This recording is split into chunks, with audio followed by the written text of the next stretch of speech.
Hi guys, இன்னைக்கான நம்ம என்ன பார்க்க போகிறோம்னா எப்படி இந்த ஸ்பைடர்மேன் கேமை நம்ம டவுன்லோட் பண்ணணும் தான் பார்க்க போகிறோம்.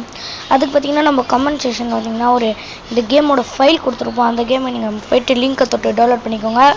ஓகே, இதுக்கப்புறம் பார்த்தீங்கன்னா நீங்கள் இசட் ஃபைல்ன்ற அந்த ஆப்புக்குள்ளே நம்ம கொடுத்த அந்த ஆப் ஃபைல் பார்த்தீங்கன்னா எஸ்டர்டியர் பண்ணிக்கோங்க. இந்த ஃபைலை ஓகேங்களா, நம்ம கொடுத்த ஃபைல் எஸ்டர்டியர் பண்ணிக்கோங்க. நான் உங்களுக்கு காட்டணும்னு நான் இன்னொரு வாட்டி பண்ணுறேன். நான் ஏற்கனவே பண்ணிட்டேன். ஓகே, இப்போ இன்னொரு வாட்டி பண்ணால் நம்மளுக்கு பார்த்தீங்கன்னா எக்ஸ்ட்ரா இன்னொன்று வந்துடும். நான் இப்போ நம்ம ஃபஸ்ட்டு வாட்டி பண்ணும்போது நம்மளுக்கு 2 வரும். மேலே இருக்கிற ஏபிகேன்னு அதுக்கப்புறம் கீழே இருக்கும் இல்லை இன்னொரு ஏபிகே, அது நடுவில் இருக்கிறது கிடையாது. அதை நம்ம டிலீட் பண்ணிக்கலாம். நான் டிலீட் பண்ணிக்கிறேன் ஓகேங்களா. ஏன்னா நான் பண்ணனால எனக்கு இன்னொன்று வருது. நான் ஏற்றுற மாதிரி ஏற்றிக்கோங்க. ஃபஸ்ட்டு இது ஏற்றினீங்கன்னா உங்களுக்கு கரெக்டாக 20 தூரம் வந்துடும். இதுக்கப்புறம் பார்த்தீங்கன்னா உங்களுக்கு இந்த கேம் பார்த்தீங்கன்னா கிக் அவுட் அடிச்சு விட்றோம். அப்புறம் மறுபடியும் இசட் ஃபைலில் போய்ட்டு மேலே இருக்கிறத டவுன்லோட் பண்ணிக்கோங்க. ஓகே, மேலே இருக்கிறத டவுன்லோட் பண்ணிங்கன்னா உங்களுக்கு கம்பைன் ஆகி ரெண்டுமே உங்களுக்கு இந்த மாதிரி வந்துடும். அவ்வளோதாங்க, சிம்பிள் தான். இதோட நம்ம இந்த வீடியோ முடிச்சுக்கலாம். Bye bye, tata.